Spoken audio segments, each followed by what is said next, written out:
welcome to today's coaching video. Today we're going to be talking about rejection. And I mean, this is going to be kind of like all over the place, but so this is like cold approach rejection, like at the initial stage. I'll talk about like long-term rejection later, but when you deal with cold approach, like when you get rejected initially in a cold approach, whether it be, she outright rejects you, she doesn't respond to you, or, you know, or maybe like you have a conversation, like 2 or 3 minute conversation, and then she kind of says, I don't think I want to meet up, or you ask for a phone number and she says no. I think during those times, I think it's best to just see it.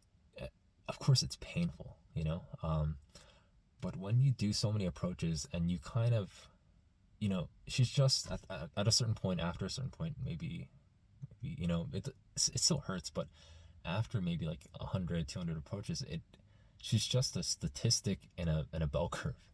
And I mean, once you get used to it, it's like, yeah, there are girls that are more open, and girls that are going to reject you. But if you stop right there because, she says, I mean, it hurt your feelings, or it got to you personally, I think, I mean, statistically speaking, there's going to be girls that are more open to you, that like the way you look, and those that maybe don't. And it's not even about looks, it's about personality at the end of the day, but for a guy at least, in the long term. But as long as you can crack open the beginning and then you can change your mind with the game, anything is possible. But if she says no, just keep on going, because you learn from experience, and it just becomes a part of who you are, and you become through those experiences, through those rejections, you become more stoic. You become more, you learn about the female nature, you learn about game, and dealing with rejection is just a part of the natural progress of you progressing to becoming a stronger, more competent man. And through those experiences, you learn from your mistakes. You're like, okay, well, what do I do? If there's nothing you could have controlled, you're like, okay, that's just who she is.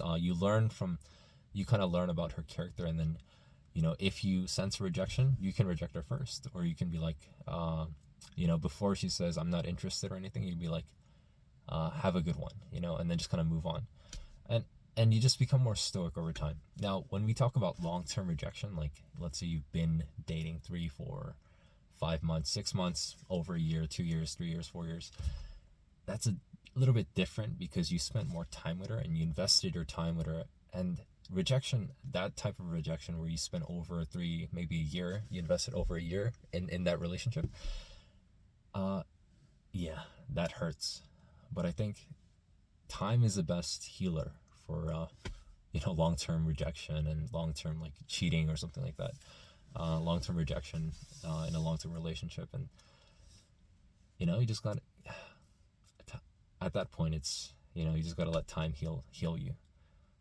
So yeah, that's today's topic, and yeah, I hope you enjoyed it. Have a good one.